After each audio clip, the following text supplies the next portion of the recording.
Alright, hey guys.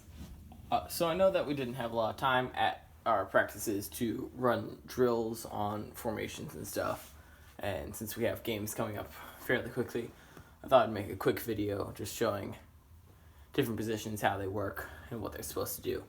So I have a key over here showing like what the positions are and what they do. So your 1 and your 5, that's going to be your wings. Your 2 and your 4 are going to be your drivers. Your 3 is your set, your hold D, and then your S is your set. Then of course all the red stuff is your defense. Some important things to know. You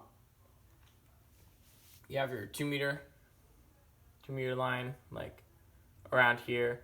If you're on offense, you can't go within the 2 meter without being called for offsides, so that's important to know.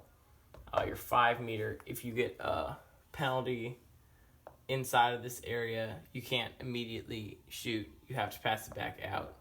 If you're outside the 5 meter, so like if a foul occurs over here, you can just straight shoot it at the goal. Cool. So one of the important things to know in water polo is driving and stuff. So let's say like we are right now, everybody's basically covered, right? You don't have anywhere to pass it. So in a hypothetical situation, your driver that doesn't have the ball, which would be your number 4, would want to swim to make an opening. So right now, what you would do is number 4 would swim across towards the number 1 position. So he would swim across, then his defender would follow. You don't want to stop in the middle because then that clogs up this area, makes everything confusing. We can't get the ball to the set, which is one of our main priorities because the set is obviously the closest to the goal, which is where we're trying to get the ball. So if you're the driver, number 4, once you get about halfway, like in between the post, like right there, we'll say, you want to flip onto your back and start doing backstroke. So that way, if the ball does end up coming towards you, you can receive the pass and either take a shot or get open for a pass. So I'm just going to do some quick editing. So now, number 4 is over here,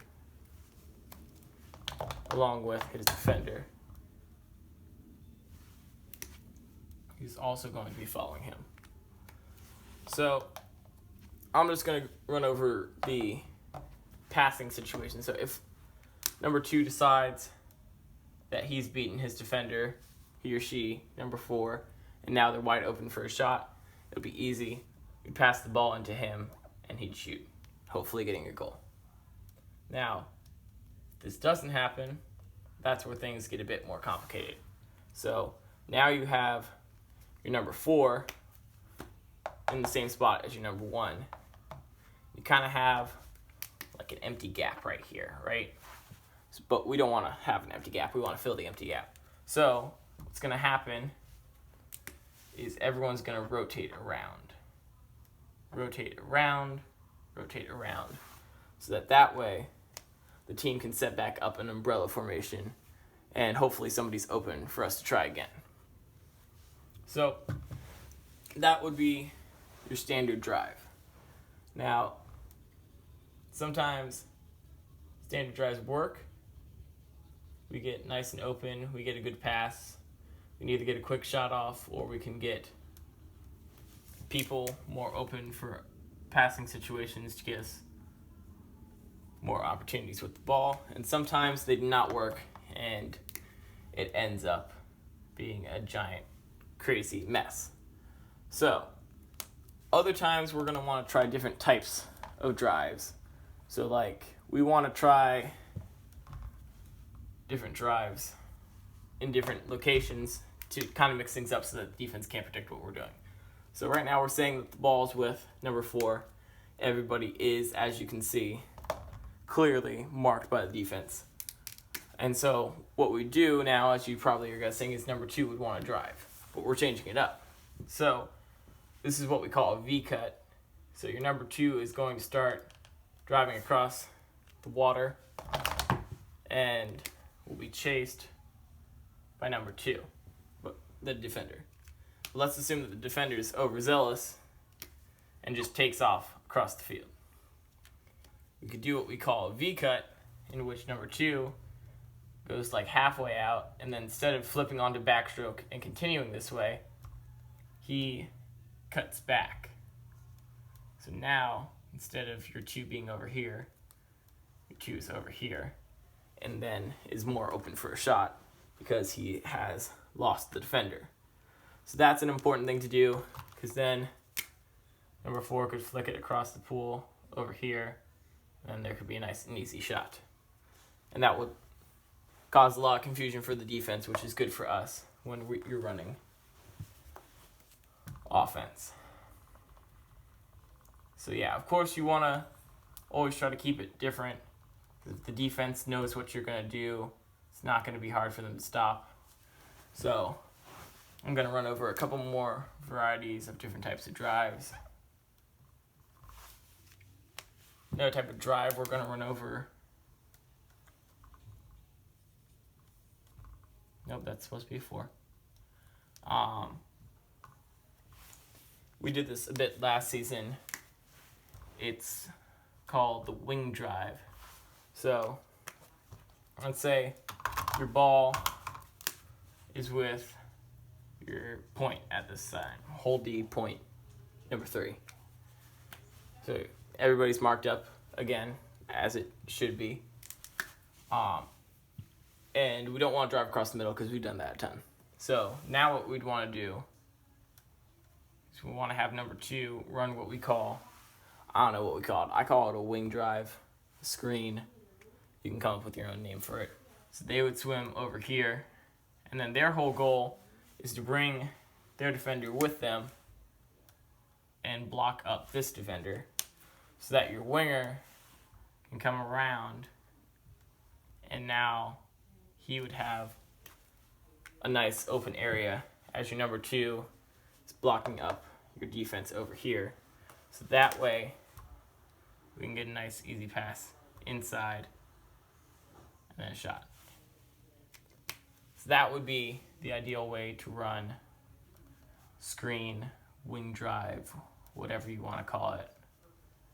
The Omega Batman, get creative with names.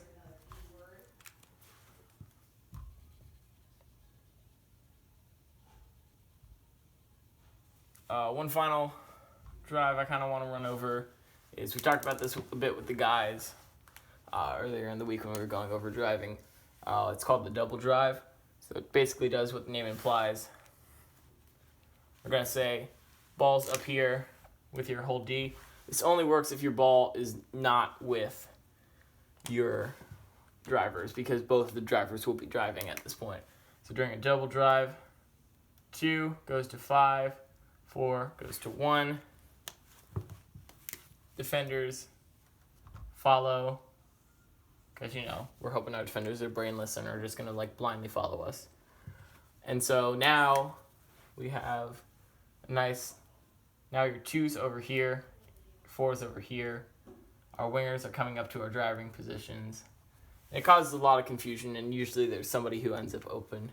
But we'll probably start implementing this a lot more later in the season, because this is a bit more confusing and a bit more water polo IQ demanding of a play to run.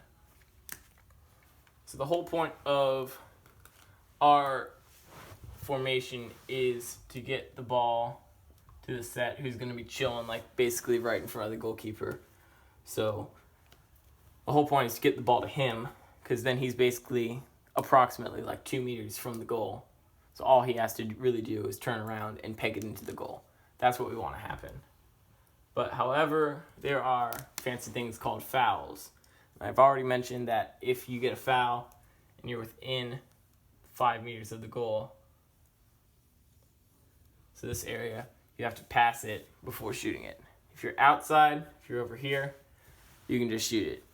most of the time you don't want to shoot it if you're too far away, because then the keeper will just say thank you very much, have a nice day, we'll go on offense now.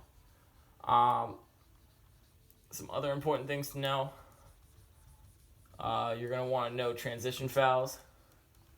So let's just say we have little Timmy. He's swimming this way. Don't ask me what happened to his arm. He's swimming this way. And then little Johnny is trying to defend him. And then Timmy just swims right over him and clobbers him. Timmy's dead. The ref would probably, hopefully, see that happened, and then he'd call what's called a transition foul. So basically, now we got our ref outside the pool, because the refs don't like to get wet for some reason. I'm going to draw an angry face on this guy, because the refs are always mad. Alright, so he's outside the pool, and he's going to go, hey, little Timmy just got drowned. So we're assuming that the guy swimming over, here, I'll draw him down here.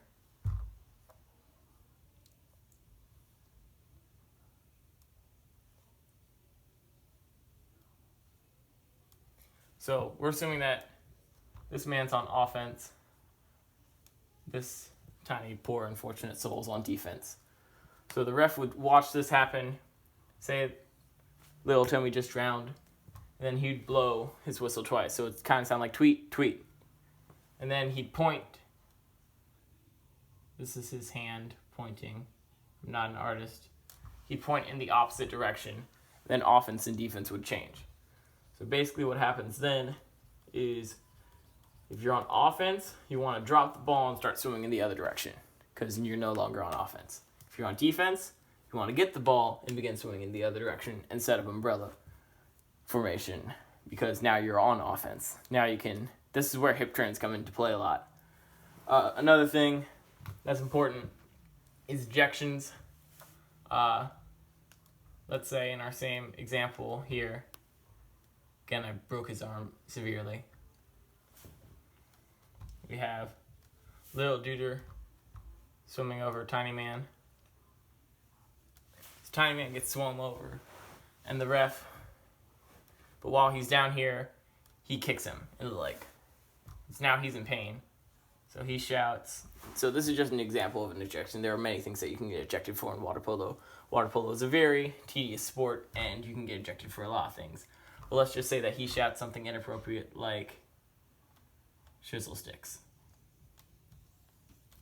That's what the asterisk stands for. That's the izzle sticks in the middle. So he shouts something inappropriate, and the ref's going to say, tweet, tweet, and then point at you, and then flick you out of the pool. So let's just say his number, say this guy is number 12. So the ref's going to hold up 12 fingers. They do some fancy hand coordination thing with the people at the table, and that basically says that number 12 is out of the pool. Now, if this happens, you would have to set up what we call 6-on-5 offense or defense. So the way 6-on-5 works is we're just going to go with O's for offense,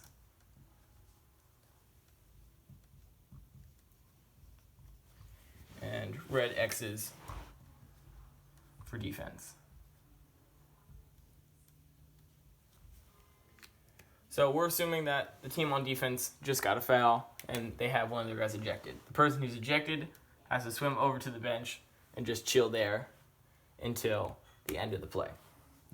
But now we have an uneven amount. We call this 6-on-5. So now we have 6 offense and 5 defense. So the way the formation works, you're going to have 1 offense on each wing, 1 offense, 2 offense up top, basically 1 on each post, and then 1 on each post up close. We're assuming like the 2 meters like right here. My 2 meter drawing was bad. I apologize for that. So that's the way that your offense is going to set up. Your defense is going to set up 1 in between them, 1 in between them, 1 in between them, 1 in between them, 1 in between them. There's your 5.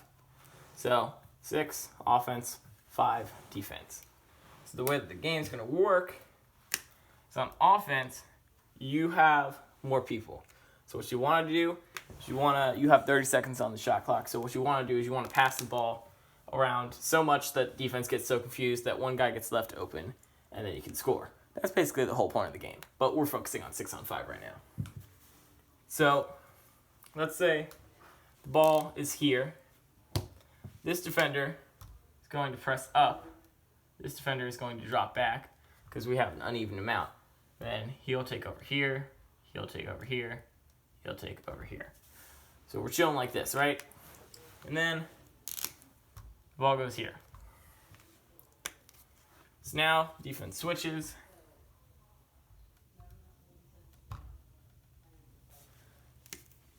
He goes back. He goes forward. He goes right. So now we have that set up. So now the ball is over here with this offensive man. And then the ball goes over. Basically the point is to get the ball to one of your wingers. So that way you have one of these guys end up being open because, oops, these two had miscommunication. They both thought that the other guy would be covering him. So now he's wide open for him to put it in and him to score because goalies are basically useless in this game. Yeah, so that's your basic 6-on-5. The whole point of defense is to fluctuate coverage both vertically and horizontally so that you can cover as many people as you can with the lesser amount of people. The whole point of offense is to pass the ball enough that you confuse the defense so that they don't cover you. So yeah, that's what was supposed to be a quick video, but now that I'm looking at the time, it's like 17 minutes. So if you ended up watching the whole thing, thank you, and you know more about water polo now. Good luck to the guys and the girls on Monday's game. I'll see you out there. Wishing you girls the best of luck. Wishing you guys the best of luck because we're all going to need it. But I have complete and total faith in us. So let's do this. Go Bears.